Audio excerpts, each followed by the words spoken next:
Details చూస్తే TDP అధినేత చంద్రబాబు నాయుడు నాయకులతో టెలికాన్ఫరెన్స్ నిర్వహించారు. సూపర్ 6 ఎన్నికల్లో అవలంబించాల్సిన ప్రతి వ్యూహాల గురించి నేతలకు వెల్లడించారు. వైసీపీ నేతలు పెన్షన్లు ఇవ్వకుండా చేసిన విషయాన్ని క్షేత్రస్థాయికి తీసుకెళ్లాలని సూచించారు. ఒకవేళ పెన్షన్ ఇవ్వకపోతే ఈ నెల నుంచే 4000 చొప్పున టీడీపీ అధికారంలోకి వచ్చిన వెంటనే ఇస్తుందని చంద్రబాబు తెలిపారు. పెన్షన్ వ్యవహారాన్ని వైసీపీ రాజకీయం చేయాలని చూస్తోందని, ప్రతి ఒక్కరికి పెన్షన్ అందేలా చర్యలు తీసుకోవాలన్నారు. వాలంటీర్ వ్యవస్థకు టీడీపీ వ్యతిరేకం కాదనే విషయాన్ని ప్రజల్లోకి తీసుకెళ్లాలన్నారు.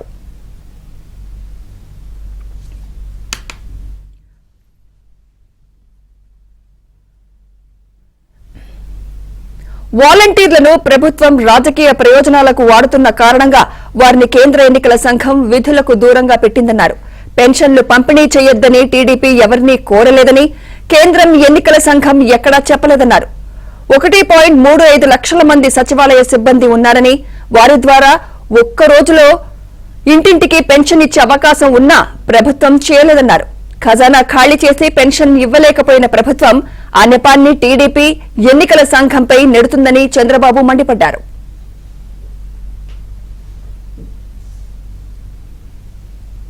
ఇదే అంశంపై మరింత సమాచారం మా ప్రతినిధి పూర్ణ అందిస్తారు. పూర్ణ.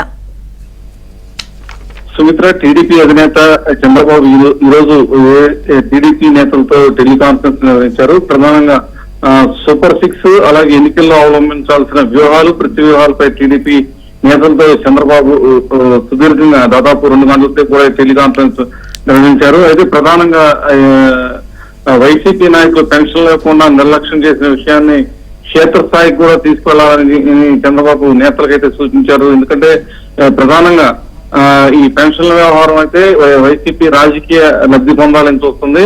ఖచ్చితంగా దాన్ని మనం అయితే దాన్ని క్షేత్రస్థాయిలో తీసుకెళ్లి వాస్తవాలని ప్రజలకి తెలియజేసే విధంగా కూడా మొత్తం కార్యాచరణ కూడా రూపొందించాలని కూడా చెప్పారు. ఒకవేళ పెన్షన్ ఇవ్వకపోతే ఈ నెల నుంచే 4000 చొప్పున టీడీపీ అధికారంలోకి వచ్చిన వెంటనే దాన్ని అమలు చేసే విధంగా అమలు చేస్తామనే విషయాన్ని కూడా ప్రజల్లోకి తీసుకోవాలని కూడా టెలికాన్ఫరెన్స్ లో నేతలు కూడా చెప్పడం జరిగింది. అదేవిధంగా పెన్షన్ల వ్యవహారం వైసీపీ మొదటి నుంచి కూడా, అంటే అది వైసీపీ నాయకులు పనిగట్టుకుని దీన్ని రాజకీయం చేస్తుందని చెప్పారు. ఎందుకంటే దాదాపు 27, 28, 29 ఈ 4 రోజులు, అంటే నెలాఖరులో 4 రోజుల్లో ఏదైతే ఖజానాలో ఉన్న డబ్బంతా కూడా సంబంధిత కాంట్రాక్టులందరికీ కూడా పంపిణీ చేయడం జరిగింది. దీనివల్ల ఖజానా పూర్తిగా ఖాళీ అయిపోయింది. అందుకనే వాళ్ళు ఈ నెపాన్ని టీడీపీ, జనసేన కూటమి మీద నెట్టాలని చూస్తున్నారని అని చంద్రబాబు తెలపడం కూడా జరిగింది.